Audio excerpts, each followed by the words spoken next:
So here we are at Expedition Campers. I'm not here to buy a camper, I'm here to buy a Volvo that I found on Facebook Marketplace. Good morning. So let's go and have a look at what these guys do, because they've got some really tasty camper vans going on in here.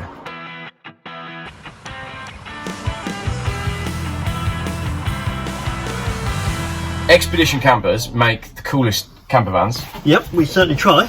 And we were just chatting, and they range from what, 45 grand upwards? Yeah, that's right. Depending on people's spec and requirements, we can start with a very basic new build, and then you can tailor them to suit your own requirements. So you can have bigger wheels, fancy colour combinations, lowering, or go higher and put off-road wheels on them. Customers generally buy them as a second vehicle or a third vehicle and end up using them as a daily driver. Yeah, absolutely. They drive as well as a car, they're cheap to run, and they're just a bit different. Well, we've got some friends from the school, if you're watching, who've recently swapped a BMW 1 Series for a T5 camper, which they're going to use. And it was a case of, will it be okay to drive it because it's bigger? And realistically, they're not that much more cumbersome than a large car. No, it's deceiving. I mean, they're obviously taller, which gives the impression of being bigger, but actually it's no longer than a family estate car. Yeah. So once people jump in them and start driving them and realise that actually the higher driving position is a nice place to sit on the road. Yeah. Fuel economy is the same as your car. So actually, when you throw in the fact that the residual values are infinitely better than a car, you'll lose less money on a camper in 5 years than you will on your car in 12 months. I think the beauty of the camper market is there's no wrong combination. Yeah, okay. What you see is appalling, someone else will love. And we've never built a van yet where it's sat with us and we've struggled to sell it. Yeah. And it can be bold and bright and daring, or it can be quiet and calm and understated. There's always someone out there. There's a van for everyone, and everybody's taste is different, and if we're all the same, it'd be boring. Yeah, exactly. You walk around and have a look at the conversions we've got here. We've got some with bright yellow in, we've got some with a very, soft pastel colours. They all sell. Yeah. Well, and like I said as well, like who doesn't want a practical van that you can use as a daily driver and take away for the weekend and cook in? They make so much sense. They really do. And, you have a long week at work and you come home on a Friday night and the weather looks good. The beauty of the camper is you can throw a pin in the map and just go, you only need to go 10 miles up the road. Yeah.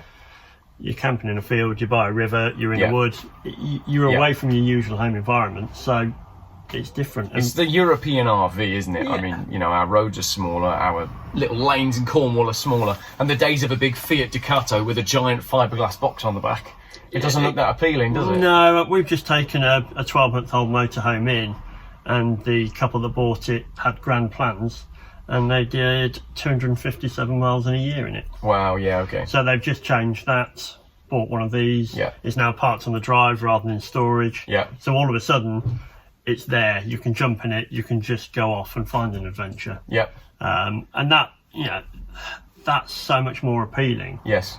Yes, there's some compromises with a smaller vehicle, but actually the pluses far outweigh the minuses.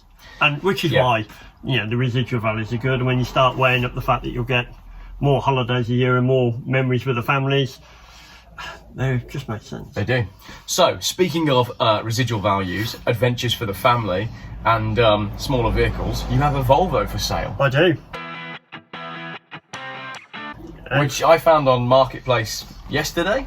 That's right, I think was I pretty much the first person to message you? Because you must have got a lot of messages about it. I did get a lot of messages about it, I decided yesterday, it was a project I was never going to get to do. Yeah. Work's been so busy. I advertised at Marketplace and literally my phone went mental. I can imagine. And to be fair, you were about the 4th or 5th person that messaged me. Yeah.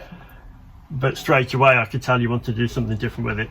Most people wanted to just break it for bits or scrap it. Yeah. And I didn't want it to go for scrap. The whole reason I bought it and saved it was that I wanted to do something with it. And when you messaged me, it was a no-brainer. Brilliant. So there we go. And I absolutely love saving these old cars. I hate seeing these listings for sale when it's like, oh, I've had the cat out of it, I've done this, I've done that. I want to keep as many of these old cars on the road as possible. There's a lot of people that break them. So what are the issues that that the Volvo's got? What should I be concerned about, basically? To be fair, a typical Volvo, it's just got that feeling that it'll run and run and run. Yeah. The mileage doesn't clock up, but it looks like it's been telling a lie for about 4 or 5 years. Well, that's really funny, because right now I own a Volvo 850 estate, a Volvo 940 estate, and now your Volvo 850 estate, and the mileage doesn't work on any of them. No. It doesn't need to clock it up, does No, it? exactly. It'll keep going.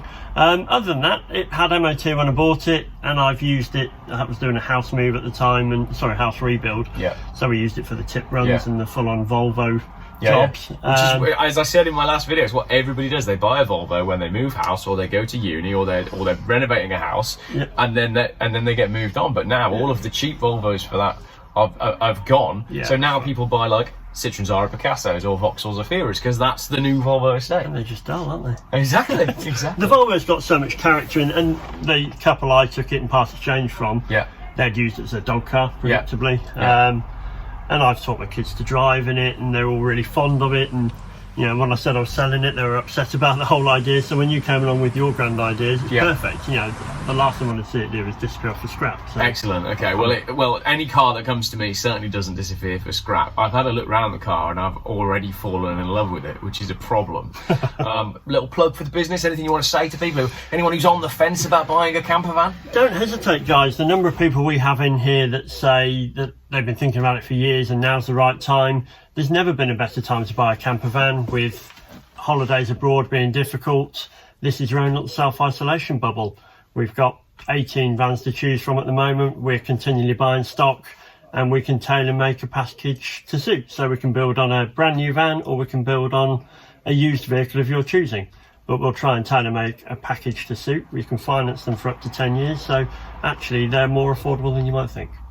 And your website is www.expeditioncampers.co.uk. There we go. And do you know someone who could put a full-length roll-top ragtop in a Volvo 850? Hypothetically speaking, if that's what I wanted to do. Yes, I probably do. All right. If you could get a price on that for me, that would be wonderful. Not a problem. Because I would like a full-length ragtop in my race car. Makes sense. Cool. So, right, thank you very much for that. No And problem. let's go and have a look at this Volvo. So, as it sits here, and it's quite windy, so I don't know how well this will come across, but we got rust on the front wings, we got rust down there on the wing, and inside it looks like a farm. Like all good old Volvos do. Already got my stuff in it, so it's mine. That's my coffee. Yeah. Don't know what those bags are, but she's mine, and that's what counts. Depending on how well the MOT inspection goes. This is going to be my new family wagon. Right, let me get back on the road. Inside, look, it's an absolute shit tip.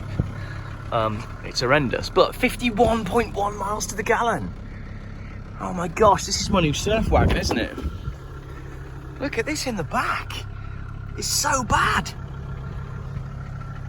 Ooh, it's worse than that 960 I bought, and I haven't even shown you that video yet. That was terrible. Did the boot struts work? If the boot struts work, then I'm keeping it. Oh, bugger! I lost again. I'm gonna have to keep this car. Needs an exhaust, but every Volvo 850 I've ever bought needs an exhaust. Oh, this is a serious, serious problem. Well, it's not a serious problem, I'm just gonna keep it. Oof, that's not good. That's a lot of rust. Yeah, there's a lot of rust, but we'll dig some more into that later on. Right, let's crack on. So, what are we going to do with this one? I have no idea, but there's going to be a part 2 video on this, and either it's going to be the new Geoff wagon or a touring car. I'm not sure yet. You tell me. Thanks for watching.